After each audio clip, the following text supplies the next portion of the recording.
The committee will come to order. I'd like to begin this hearing by stating the Oversight Committee's mission statement.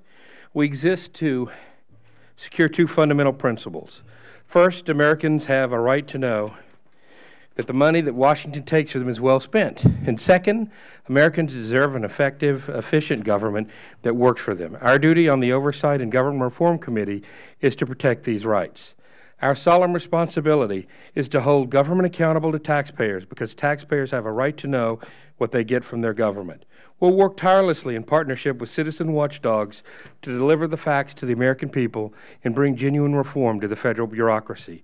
This is a mission of the Oversight and Government Reform Committee.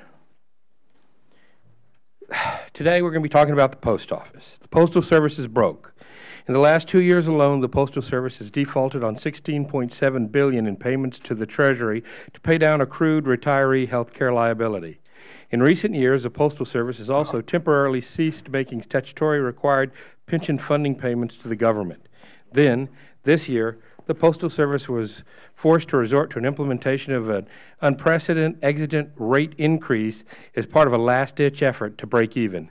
The rate increase is at best a temporary fix that will improve revenue a little now, but higher prices will only encourage customers to transition from more expensive paper mail to virtually free electronic communication and commerce.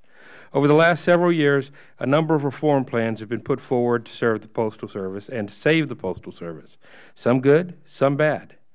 Last July, the full committee considered our own plan, H.R. 2748, the Postal Reform Act, which I believe stands the best chance to move the Postal Service forward and into financial solvency. While I asked my friends on the other side of the aisle to work with us on H.R. 2748 and other postal initiatives, such as President Obama's repeated suggestion to move to a modified 6-day delivery, we're here today to take a step back from debating specific legislation and to hear from the experts on the current financial position of the Postal Service and the true scope of these unfunded liabilities facing the Postal Service. As many know, mail volume has declined by more than 25% since 2006. Virtually the entire decline has been attributable to the diversion of paper mail to digital forms of communications. As we proceed, this was accelerated more by our economic times. Until the last few years, the Postal Service business model has been predicated on the idea that paper mail volume would continue to increase and the Postal Service will always need to grow. For any organization, shifting from expansion to contraction is difficult, but the Postal Service has made great strides to increase efficiency in the last 15 years. They've right-sized the workforce almost exclusively through voluntary means. However, the Postal Service's legacy as a much larger institution will continue to heavily impact its financial future. At the end of fiscal year 2013, the Postal Service owed unfunded obligations and liabilities of more than $112 billion, the vast majority of which are for directly to postal employees and retirees. $48 billion for retiree health care, $19 billion for pension, and $17 billion for workers' compensation.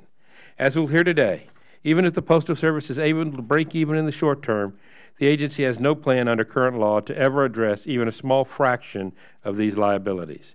I'm looking forward to hearing testimony today about the various obligations and the liabilities and what will happen in the coming years if the Post Office cannot afford to address them. Additionally, as a strong believer in confronting these financial obligations head-on, I'm looking forward to hearing testimony from the Defense Health Agency to hear how the DoD has been taking steps to ensure the proper funding of TRICARE costs for Medicare-eligible retirees. In closing, I'd like to thank the witnesses for being here, apologize for the delay. We are at the mercy of a rather fickle House voting schedule. I'll now recognize a distinguished ranking member, the gentleman from Massachusetts, Mr. Lynch, for his opening statement. Thank you, Mr. Chairman. Thank you for holding this hearing, and I want to thank the witnesses for their willingness to appear before the committee and help us with our work. Despite positive developments in the area of revenue growth, the U.S. Postal Service clearly remains in dire financial straits. As evidenced by the most recent quarterly financial report, the agency experienced a net loss of $354 million for the first quarter of fiscal year 2014, marking the 19th out of the last 21 quarters that it has reported a loss.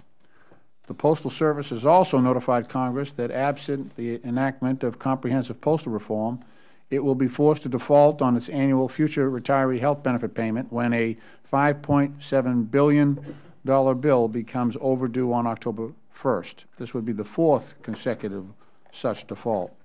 Moreover, the Postal Service has reported that it carries a series of unfunded liabilities totaling approximately $100 billion. Among the specific obligations cited by the agency are an estimated $49 billion in retiree health benefits funds, $19 billion in civil service and federal employee retirement system costs, $17 billion in Department of Labor's workers' compensation payments, and a debt owed to the United States Treasury with an aggregate principal balance of $15 billion.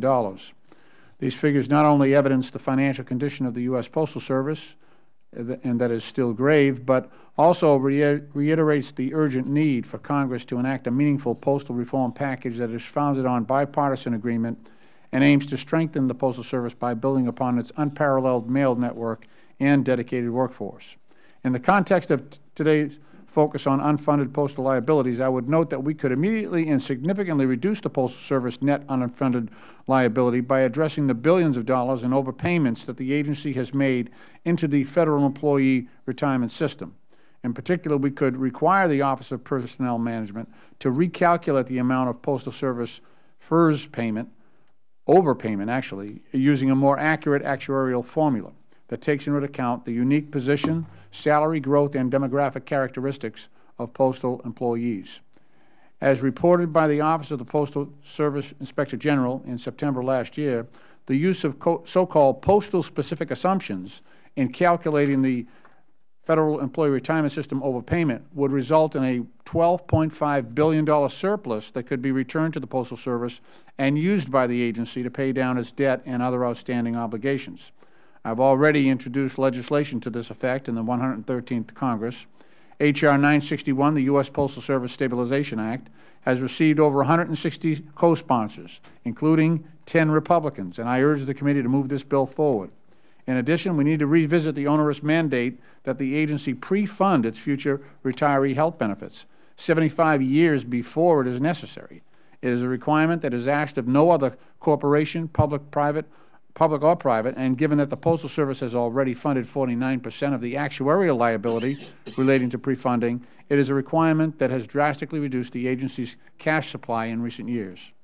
Now I understand that the majority has called the Department of Defense to testify this afternoon on DOD's experience in setting aside funds to pay for future retiree health benefits under the TRICARE for Life program, which is only 39% funded. And while I appreciate the Department's perspective, I would caution my colleagues against comparing apples to oranges. Importantly, Defense Department costs for TRICARE for Life are funded through the annual congressional appropriations process, while the Postal Service has operated as a self-supporting government agency since 1971 and does not receive taxpayer dollars. In addition, I would note that the health care costs of retired Defense Department personnel are primarily covered by Medicare, with only supplemental coverage provided under TRICARE for Life. In contrast, the health care costs of postal retirees are primarily covered by plans under the Federal Employee Health Benefit Program, with the Postal Service required to cover the employer's shared cost. Mr. Chairman, I look forward to discussing these and other issues as we continue to work together to enact comprehensive postal reform. I thank you again, Mr. Chairman, for holding this hearing, and I yield back the balance of my time. Thank you very much, Mr. Lynch. Members will have 7 days to submit opening statements for the record, and we'll now recognize our panel. Mr. Frank Tedesco is the Chief Actuary at the U.S. Government Accountability Office.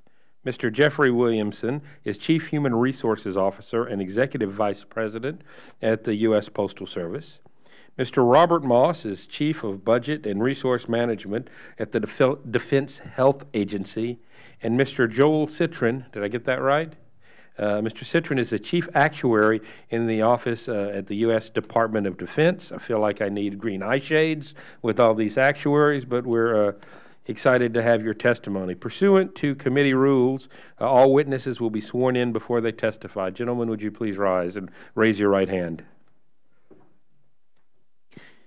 Do you solemnly swear that the testimony you are about to give will be the truth, the whole truth, and nothing but the truth?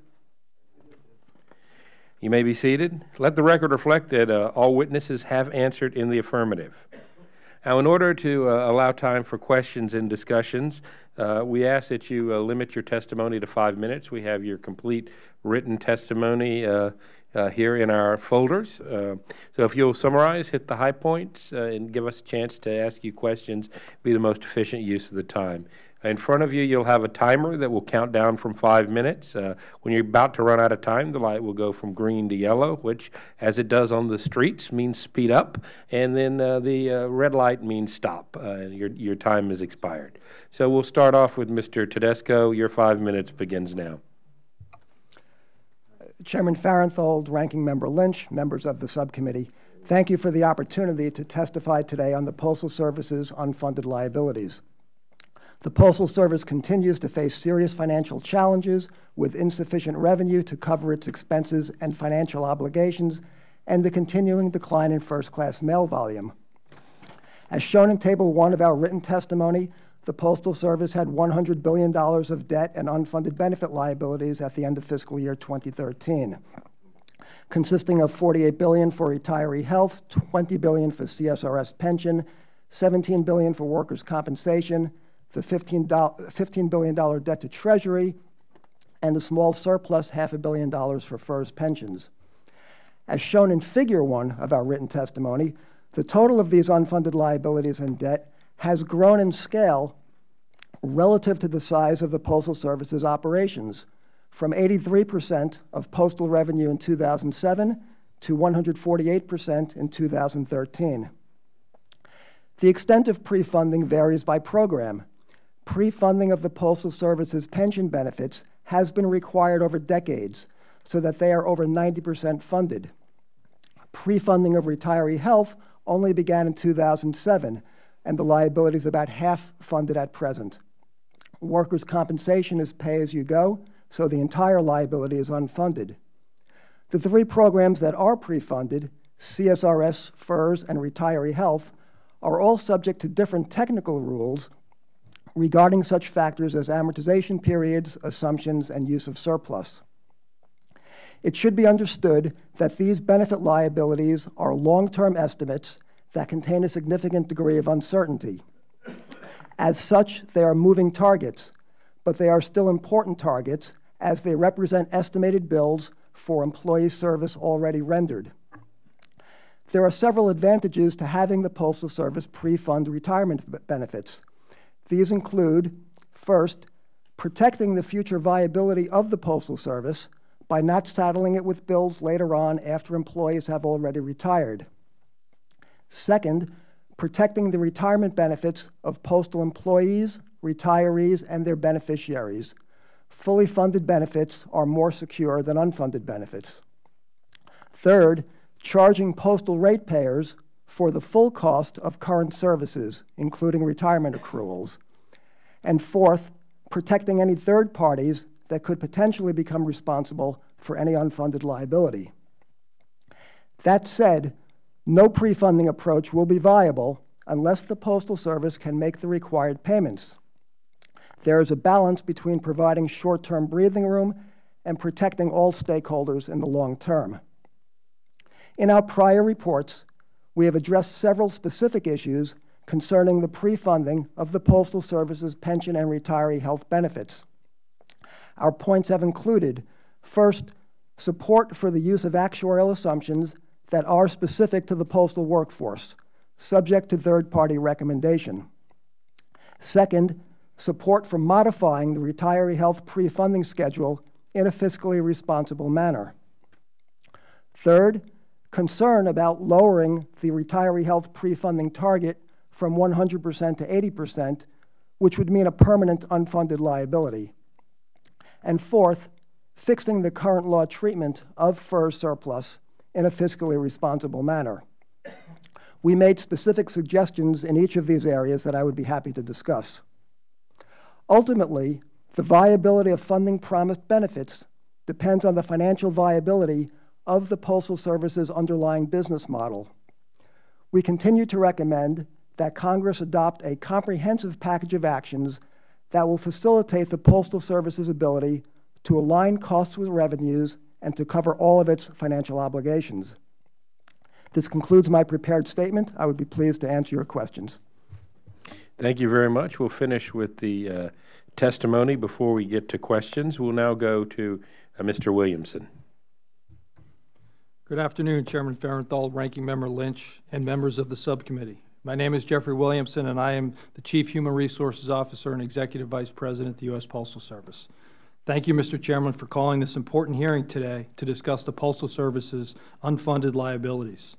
As we have stressed over the past several years, the Postal Service urgently needs comprehensive reform legislation. We greatly appreciate the efforts of both the House and Senate Oversight Committees to date, and we strongly urge Congress to pass comprehensive reform legislation this year. The Postal Service continues to do its part within the bounds of existing law to place the organization in a sound financial footing, and we're positively pleased with our results. We reduced our cost by $1 billion in 2013, and in total by $15 billion since the passage of the Postal Accountability and Enhancement Act in 2006. In addition, we have grown revenue by almost $1 billion in 2013, which is the first revenue growth we have seen since 2008. We are especially proud of our employees, who are determined to do their part to ensure the long-term viability of the Postal Service through continued revenue growth and cost-cutting, without sacrificing their commitment to high degrees of service, both from a customer and a delivery standpoint. Despite our efforts and our hard work, we cannot return the organization to profitability or secure our long-term financial outlook without the passage of comprehensive reform legislation. The lingering effects of the Great Recession and the related impact of digital diversion continue to negatively impact financial results, and the pressure of significant unfunded liabilities continue to leave the Postal Service in dire financial situation. We ended fiscal year 2013 with a net loss of $5 billion and liabilities of $61 billion. As we ended first quarter 2014, we experienced a net loss of $354 million and saw our liabilities grow to $63 billion, which exceeded our assets by approximately $40 billion. It is important, however, to consider items not included on our GAAP financial statement. The major factors contributing to our unfunded liabilities include retiree health benefits, pension obligations, workers' compensation, and debt to the Treasury. OPM has calculated a total unfunded retiree health benefit liability of $48.3 billion, which is greater than the $18.1 billion which is shown on our GAAP accounting statement, which represents only the statutorily pre-funded obligations we have defaulted on. We also will continue to struggle. We have proposed a solution to this retiree health benefit, which requires FEHB programs to set aside health care plans that will fully integrate with Medicare for current and future postal retirees, which would virtually eliminate this future unfunded liability. From a pension standpoint, OPM has estimated a first surplus of $500 million rather than the $6 billion surplus that would exist if postal-specific salary growth and demographic assumptions were used. While addressing the current surplus and returning it to the Postal Service is critical, a long-term solution does exist, which would be to create a defined contribution system similar to the TSP system that's currently within the FERS program. Employee safety and injury prevention is also a top priority. Unfortunately, given the size and the nature of our workforce, some employees do get injured. The Postal Service has an unfunded liability of $15.9 billion at the end of quarter one on workers' compensation. And while we continue to work with our employees to bring them back to productive work, we ask for FECA reform that would allow us to further reduce this liability. Due to constraints that can only be lifted through legislation, the organization has been forced to borrow to its $15 billion statutory obligation. Without legislative change, the Postal Service is almost certainly to default on its upcoming $5.7 billion retiree pre-funding payment. We also will continue to struggle with low levels of liquidity, which on December 31st of 2013 represented only 14 days of average operating expense. A private sector company of comparable size could have as much as 5 times that amount. The bottom line is the Postal Service's total obligations exceed our assets by approximately $90 billion. And while these imbalances are substantial, it's important to note the Postal Service has substantially funded many of these liabilities. And with comprehensive reform legislation, we will be able to fulfill our obligations to the American people and our employees. The problems we face are significant, but they are solvable. With the help from Congress, we are confident that the future of the Postal Service can be very bright. Mr. Chairman, we look forward to continuing to work with you and the subcommittee to accomplish meaningful postal reform, and I'm pleased to answer any questions you may have. You hit that at exactly 5 minutes. I practiced.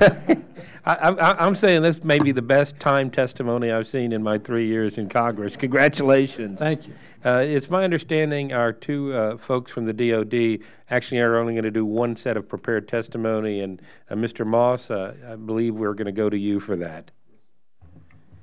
Good afternoon, Chairman Farenthold and Ranking Member Lynch and other members of the committee.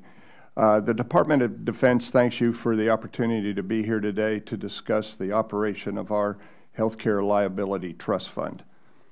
Public Law 106-398, also known as the Floyd D. Spence National Defense Authorization Act for fiscal year 2001, authorized the establishment of 2 TRICARE benefits for uniformed service retirees, their dependents, and survivors who are Medicare eligible. Section 711 addressed implementation of the TRICARE Senior Pharmacy Benefit, and Section 712 established eligibility conditions for CHAMPUS and TRICARE upon the attainment of Medicare eligibility. To provide mandatory funding for these 2 new health care entitlements, the FY 2001 NDAA also established on the books of the Treasury the Department of Defense Medicare-Eligible Retiree Health Care Fund, also referred to as the Fund, codified in Title 10, Subtitle A, Part 2, Chapter 56 of the United States Code. The fund is used for the accumulation of funds in order to finance on an actuarially sound basis liabilities of the Department of Defense under Uniformed Service Retiree Health Care programs for Medicare-eligible beneficiaries. The fund covers certain Medicare-eligible DOD, U.S. Coast Guard, Public Health Service, and NOAA retirees, retiree family members, and survivors, not simply over 65s and not active duty dependents who are Medicare eligible. It pays directly for medical treatment facility care, serves as a secondary payer to Medicare for purchase care, and pays for pharmacy benefits provided in either setting to Medicare-eligible uniformed service beneficiaries. Using an actuarially funding mechanism for the new benefits was consistent with a congressional belief that decision makers should be confronted with the full cost of future benefits incurred by current personnel decisions, and that federal agencies should recognize the cost of all compensation and benefits offered to federal employees at the time costs are incurred. The fund's revenues are derived from 3 sources. The first source is Treasury-funded, unfunded actuarial liability payments, so determined by the fund's Board of Actuaries. The original unfunded liability represents service performed prior to the fund's establishment date of October 1, 2002. This liability is currently being amortized over 45 years, starting in FY 2003. The second source is annual uniformed services actuarial normal cost contributions, also determined by the fund's Board of Actuaries. These contributions fund the health care liability attributable to service performed in the current year by uniformed service members and are paid annually by Treasury on behalf of the uniformed services. The third revenue source is investment earnings from investment in Treasury securities. The fund invests in these securities to the extent annual fund contributions exceed annual health care expenditures. The Secretary of Defense annually transfers from the fund to applicable appropriations of the Department of Defense amounts necessary to cover the costs chargeable to those appropriations for uniformed service retiree health care programs for beneficiaries who are Medicare eligible. Amounts so transferred are merged with and available for the same purposes for the same time period as the appropriation to which transferred. Upon a determination that all or part of the funds transferred from the fund are not necessary for the purposes for which transferred, such amounts may be transferred back to the fund no later than the end of the second fiscal year after the fiscal year for which the appropriation is available for obligation.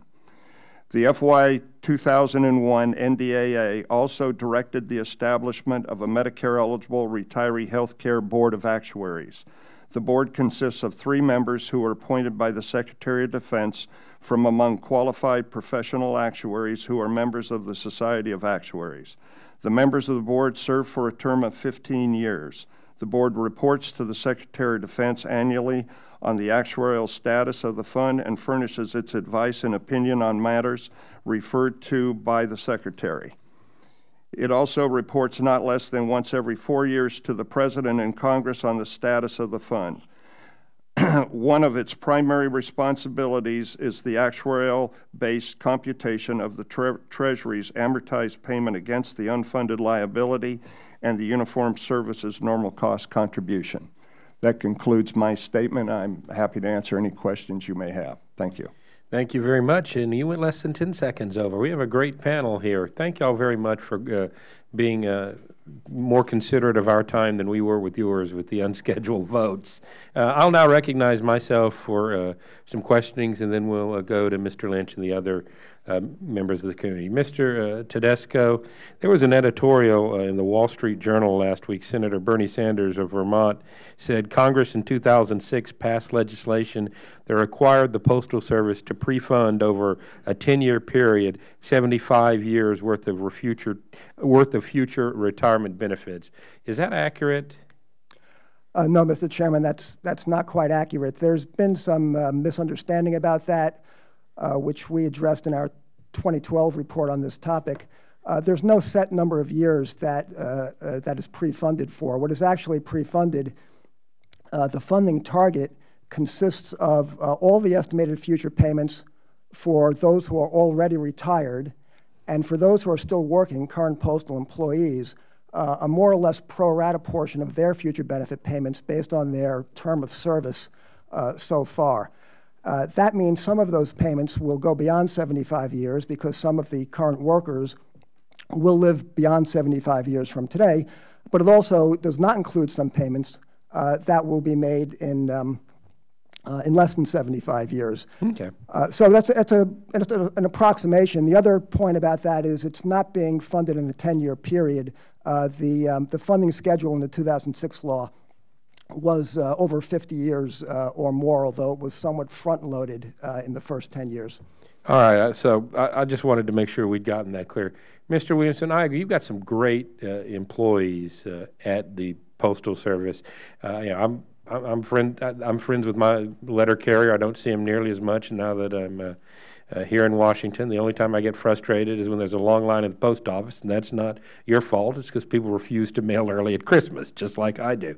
But as someone who wants to I would assume you want to look out and take care of your employees, just like I would want to look after and take care of my employees. And do you think it's a good idea that we actually have these benefits pre-funded so we're sure there's money there and we're not at the whim of a congressional appropriation to allocate money in the future?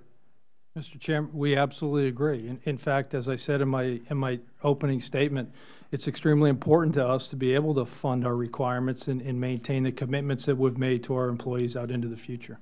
So if we were to follow what some folks have asked and actually I'll ask this, Mr. Tedesco. If we actually go to more of a pay-as-you-go type system and don't refund, what are the downsides to doing that? But besides a whim of congressional appropriations, which is a pretty big one.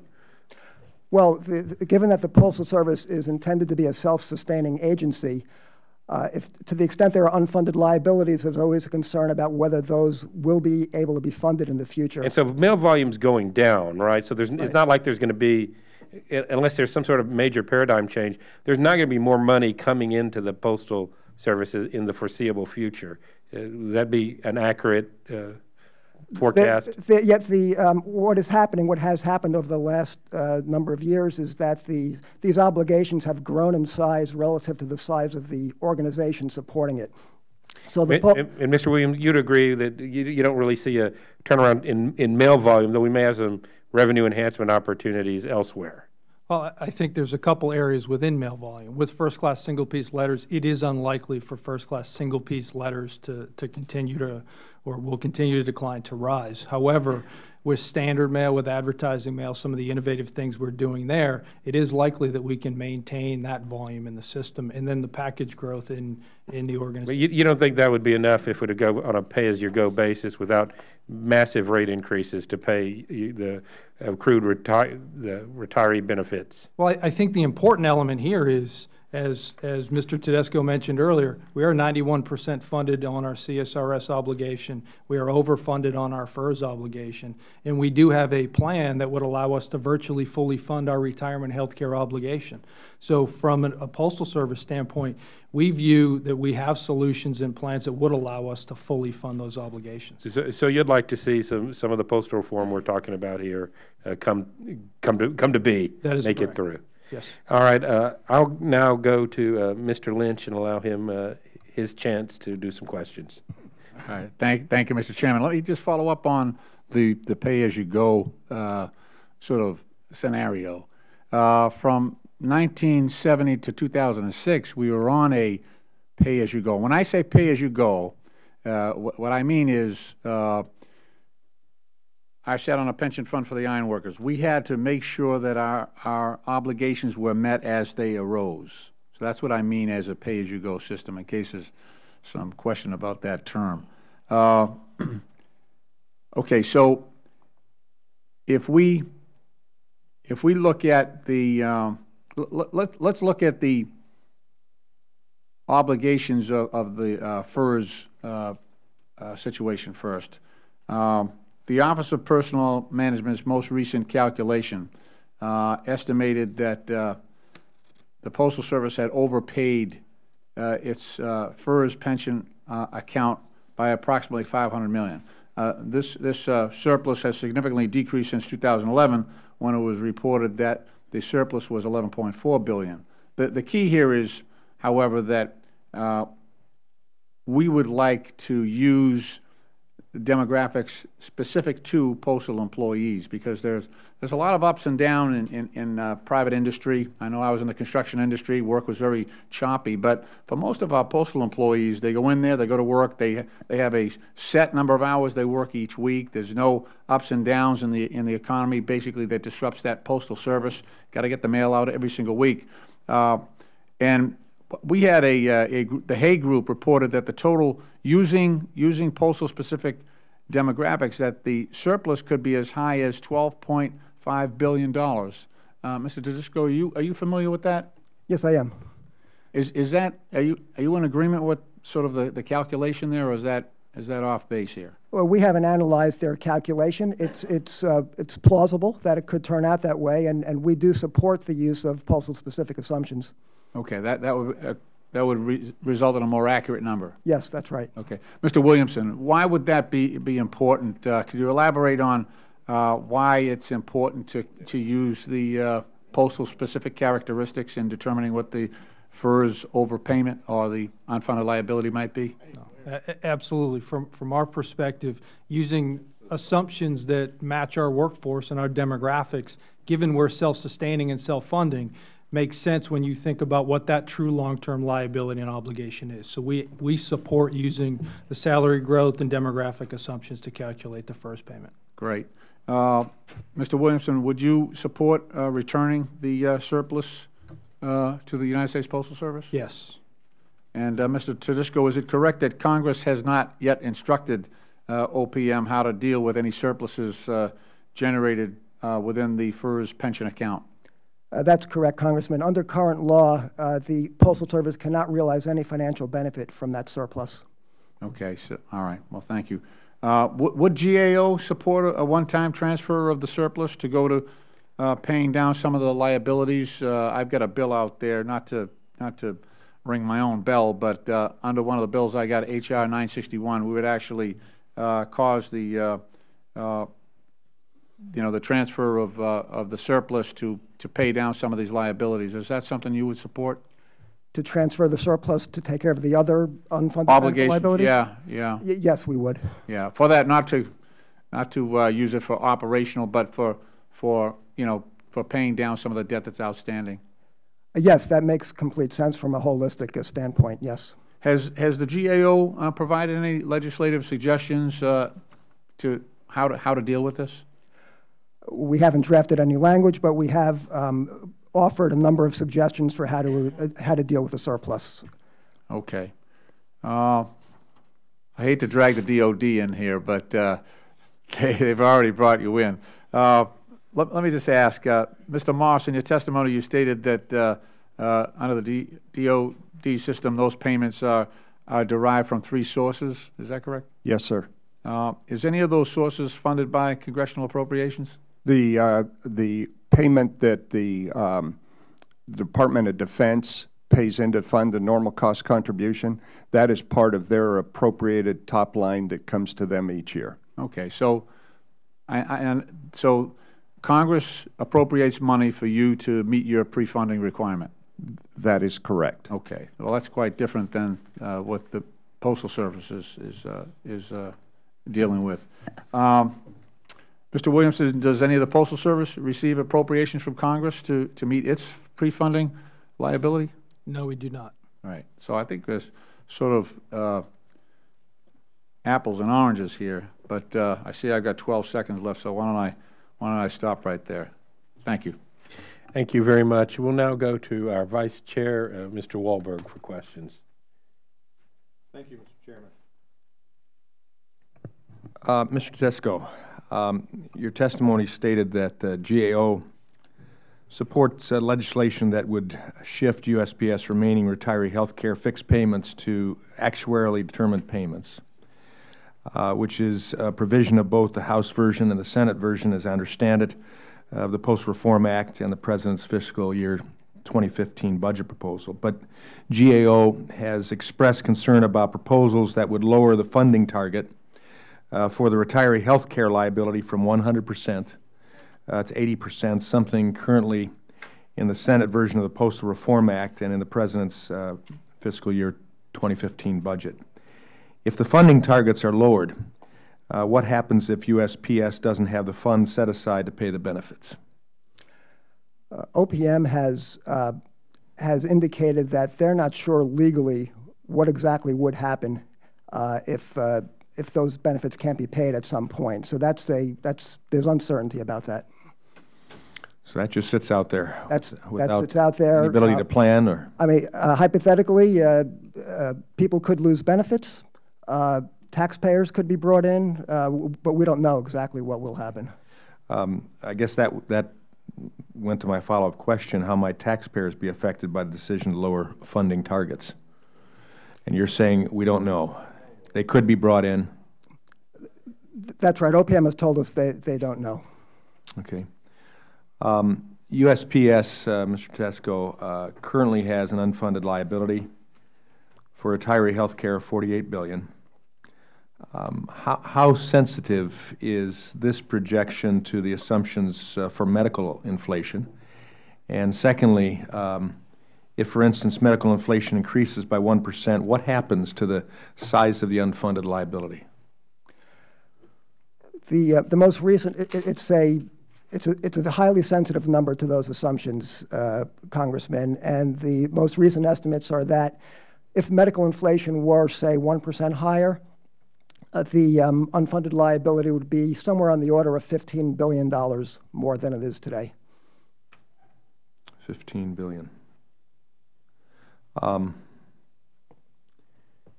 You're testifying that an increase of 1% in medical inflation will result in over a 30% increase.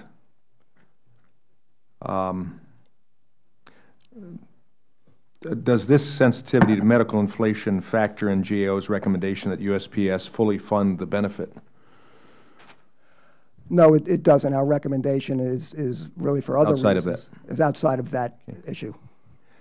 According to your testimony, USPS's debt and unfunded liabilities have become a large and growing burden, increasing from 83% of USPS's revenues in fiscal year 2007 to 148% of revenues in fiscal year 2013. Your testimony also notes that USPS holds unrestricted cash of $2.3 billion, which would cover only 9 days of average daily expenses. What effect does USPS debt and unfunded liability have on the agency's ability to make capital improvements? Well, it's a severe constraint, certainly. So I guess, again, we're looking here at a setting that everything is affected, the viability, the planning, the uncertainty, all goes to the bottom line of more than just a problem, but ultimately a taxpayer problem as well. That's potentially, but again, legally, how it would play out, we don't know. Okay. Mr. Chairman, I yield back. Thank you very much. We'll now recognize Mr. Clay for 5 minutes. Thank you, Mr. Chairman. And Congress does not provide any funds to the Postal Service to meet its pre-funding requirement, and that's a pretty big difference. In fact, comparing the DOD to Postal Service is a little bit like comparing apples to oranges. And, you know, today's hearing is meant to look at the Postal Service's unfunded liabilities. And since the majority invited DOD to testify, I wondered what DOD's unfunded liability is for their retiree health care program. And committee staff found that at the end of fiscal year 2013, DOD's Medicare eligible fund had assets of approximately $187 billion, while containing a liability of $502.4 billion. You know, Mr. Chairman, let me caution my colleagues about where we're going on this path, and I hope it's not to dismantle the Postal Service. I know my constituents rely heavily on the U.S. Postal Service, and just like you do, Mr. Chairman, at Christmas time. And it just is perplexing to hold this agency to one standard and not other agencies. You know, we're talking about $100 billion in liabilities, but yet nobody's talked about dismantling the federal government when we have $17 trillion in national debt. I mean, look, it's just perplexing to me. And then I see that the president has come out in his budget advocating 5-day service. I know the majority couldn't be for anything the president has offered up. Let me ask the question.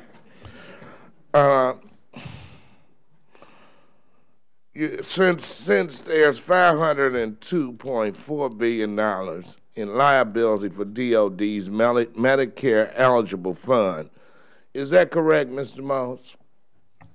That is the total liability, sir. The unfunded portion of that liability, I would defer to Mr. Citrin, is far less. Would be the difference between $187 billion and $502 billion. Is that right?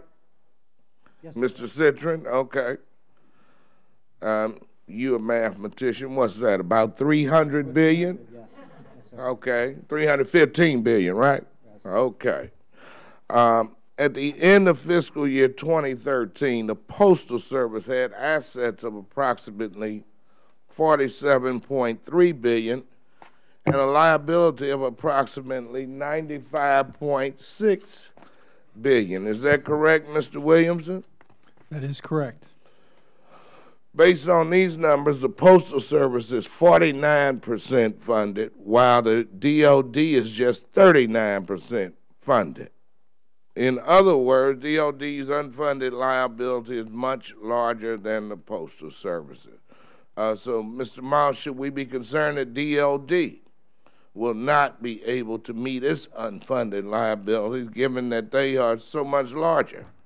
No, sir. I don't think that, given the current circumstances and the way the fund is funded each year by DOD and by Treasury, as that continues, then I don't think there is a problem with the Department of Defense meeting its unfunded liability at the end of that 45-year period. What if Congress decides not to appropriate any more funds for that? Then there would obviously be a problem. Let me ask Mr. Tedisco, what would be the increased rate to consumers of the U.S. Postal Service in order to eliminate the unfunded liabilities and to fix the issue? I don't know that figure, Congressman, as to how it would translate into a postage rate. Okay, it seems to me that Congress is a large part of the reason to blame for this problem, and this hearing is intended to focus on that. DOD's requirement to pre-fund its health care liability isn't the same as the Postal Service. Mr. Tedisco, would you agree that the Postal Service has been required to pre-fund at more aggressive pace than DOD? They're both using a 100% funding target. The Postal Service is further ahead. And yes, as we've reported, the schedule that the Postal Service has had to follow has been an ambitious schedule in that it's the payments, while it's a 50-year schedule approximately, the payments are front-loaded in the first 10 years. Mr. Chairman, I see my time has expired. I yield back. Thank you very much. And I'd like to follow up with, I know my colleagues on the other side of the aisle have made a distinction that we may be comparing apples to oranges here based on funding sources, and I wanted to examine that and talk a little bit about the rationale for what we're doing. Now, the Department of Defense is funded almost exclusively through appropriations. Is that not correct, Mr. Moss? Yes, sir. And Mr. Williamson, the Postal Service basically gets no appropriations and funds itself through the rates it charges its customers. Is that correct? That is correct. All right. So even though we're talking about apples, and they say apples and oranges because the Defense Department gets appropriations, well, they're using part of the money that they get from whatever source to pre-fund their retirement. And Postal Service, I think we're asking that they do the same. Let me ask you, Mr. Moss, you touch a little bit in your testimony on the rationale for why the DOD should have to or is required to do this pre-funding. Could you elaborate on that a little bit? Yes, sir.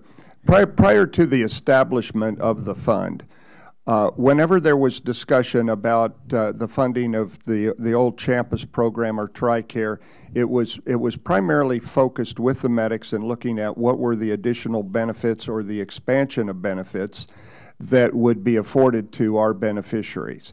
With the establishment of the trust fund and the department having to pay into the fund each year, and I would add that when the department pays into the fund, as the fund stood up, the DOD top line was not increased by the amount of the payment into the trust fund. So DOD was told, you still have your essential basic funding level, and from that you will start to pre-fund the trust fund. Well, when that happens, now you have much more involvement and much more scrutiny from senior management within the department, looking at what are the various benefits and what is the impact of expanding or in some way changing those benefits, and as related to the payment into the fund. So there is much more involvement and much more interest on the part of senior management other than just the medics about the health care benefit that we are affording our beneficiaries. All right, and at the risk of sounding like Captain Obvious,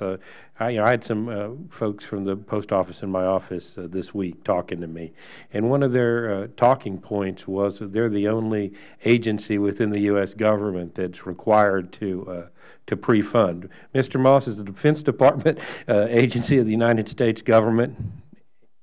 It is. And y'all are required to pre-fund? That is correct. All right, I just wanted to have them scratch that talking point off so we could talk about some other things next time that we're up. Let me see here. I think I had one more question here, if you'll give me 1 second to find it. Nope. It actually did get, it already got asked by one of my colleagues. So, Mr. Lynch, we'll let you have another round of questioning. Thank you, sir. I appreciate that, Mr. Chairman. I think the point we're trying to make is, and the Postal Service is trying to make, is that they're the only U.S. agency government department that's required to pre-fund and pay it for themselves. I think the distinction is that you receive money from Congress in an appropriation every year to pre-fund your benefits. That's the distinction that we're trying to make there. According to Mr. Williamson's testimony a little earlier, about 20 cents of every dollar of revenue that the Postal Service brings in, and their revenues, they sell stamps. That's basically it. That's how the Postal Service funds its operations. People can't believe that. They don't get tax money. They just sell stamps. That's why stamps cost what they do. So 20% of every dollar goes for paying the health care expenses. And in 2013, total health care costs for the Postal Service was approximately $13.4 billion. Now, Mr. Williamson, how much of those costs were for current employees versus retirees? Can you tell me that? Yes, only $4.7 billion of that $13.4 billion were for active employee premiums. Okay, so the huge lion's bulk share of was it is all retirees. all pre. That makes sense. They're older. They're using more medical services. That makes sense. So, if eligible, are postal employees mandated to enroll in Medicare? Since most of these people are all retired, are they required to enroll in Medicare? No, they're not required to enroll in Medicare. In fact, only 90% of our current retirees are in Medicare Part A and 76% in Medicare Part B. Okay, so there's a huge chunk of them that are not. Correct. Mr. Moss, can I ask you, are military service members required to enroll in Medicare if they're eligible? Yes, sir. Okay. Well, that might be a huge distance. Mr. Williamson, in your testimony, you mentioned the Postal Service proposal to integrate current health care benefits with Medicare to create a Medicare wraparound plan for employees. Could you explain why this is important to the Postal Service? Absolutely. Currently, our unfunded liability is based on a FEHB plan that does not integrate nor coordinate benefits with Medicare, which means the cost of that plan is much higher. So when you calculate, and Mr. Tedesco and some of the other actuaries can get into the details, but when you calculate the actuarial estimate of what that cost is on a higher per capita cost plan, your liability grows. Sure. What we're proposing is we have already paid us and our employees $27 billion in contributions to Medicare, that we would like to require our employees to take on Medicare once they become eligible and create wraparound type plans that would coordinate their benefits and fully integrate with Medicare. Therefore, Medicare being the primary payer and the FEHB plans, the postal health care plans, to be the secondary. I have to say, Mr. Moss, that sounds a lot like TRICARE. That sounds a lot like how you handle DOD benefits through TRICARE. Yeah, yes, sir. We share with CMS our manpower documents as far as our retirees. And when a beneficiary obtains care from a civilian provider and the bill is sent to CMS and they pay their share, then they see that beneficiary is dual eligible. They electronically transfer that claim over to our fiscal intermediary, and then we wind up paying the rest of that health care bill. Now, this might be obvious, but does having Medicare as the primary insurer, does that reduce DOD's health care expenses? It does reduce health care expenses as they are today, but prior to the establishment of the TRICARE for Life program in 2001, DOD was not paying anything towards the care of those beneficiaries once they became Medicare eligible. Okay, so now you're picking up some. Now we're picking up some, but it is still far less than it would be if we had to fund the entire benefit. Yeah, exactly, which is what Mr. Williamson's situation is. Yes, sir. Mr. Williamson, has the Postal Service estimated the cost savings derived from this integration proposal where you have a wraparound Medicare sort of situation? Yes, sir, we have. We, based on our actuarial estimates, full Medicare integration would reduce our unfunded liability from the $48.3 billion to $3 billion. It would almost say that again. It would virtually eliminate our unfunded liability and maintain the same level of benefits for our retirees. Wow. So yes, it would reduce from the $48.3 to $3 billion. Now, would the Postal Service need authorization from Congress to initiate that integration plan? Yes, we would need OPM to be required to set aside specific plans within FEHB that would be required to integrate with Medicare and coordinate the benefits. Okay, and I'm a former union president, so I want to ask you, is this this integration plan, is that subject to collective bargaining with the postal unions? We have already, over a year ago, we proposed a plan that would actually take postal retirees outside of the FEHB plan and create our own plan. Subsequent to that, we've worked very closely with our stakeholders, the unions, management associations, to come up with a proposal that we can all agree on that would maintain these components, but do it within the umbrella of FEHB. So we're not proposing that it would be something we would collectively bargain in terms of the design. What we're requiring is that OPM for retirees require Medicare and require the integration within those plans. Right. Well, I think design is probably a management function, but I would encourage you to continue your talks with those unions because they've been very, very cooperative and progressive in terms of meeting the Postal Service's challenges. Mr. Chairman, I yield back. Thank you very much, and we'll now go to Mr. Wahlberg for a second round of questions. Thank you, Mr. Chairman. Just basically one question, Mr. Tedesco. As I understand it, CRS account of USPS has a projected deficit of $19.8 billion, while the FERS account has a projected surplus of just $500 million. While using the USPS specific demographic assumptions may slightly change these numbers, I think for the purposes today, they would be illustrative. As an actuary, do you think it makes sense to treat these and other employee benefit liabilities in a holistic manner? Yes, I do, Congressman. I would actually expand that to include the debt to Treasury. And it's over the last 10 years, the debt has increased in part to make retiree health pre-funding payments that were made. So you've got just money going from one section to another. Economically, the CSRS, FERS, retiree health, and debt to Treasury, in one sense, those unfunded obligations and debt, they're all debt. They're all payments that have to be made. Thank you. Thank you, Mr. Chairman. Thank you very much. Did you have any more questions, Mr. Lynch? I will say we appreciate your testimony. It will help us as we move forward with various iterations of postal reform. And I should have caught Mr. Clay before he left, but we actually don't agree with the President on 5-day delivery. We want modified 6-day delivery. So it's not a complete agreement there, but we are moving on our side in the same direction. I was getting nervous there. All right. Well, listen, we appreciate our witnesses' testimony and as well the members. At this point, thank you very much, and we're adjourned.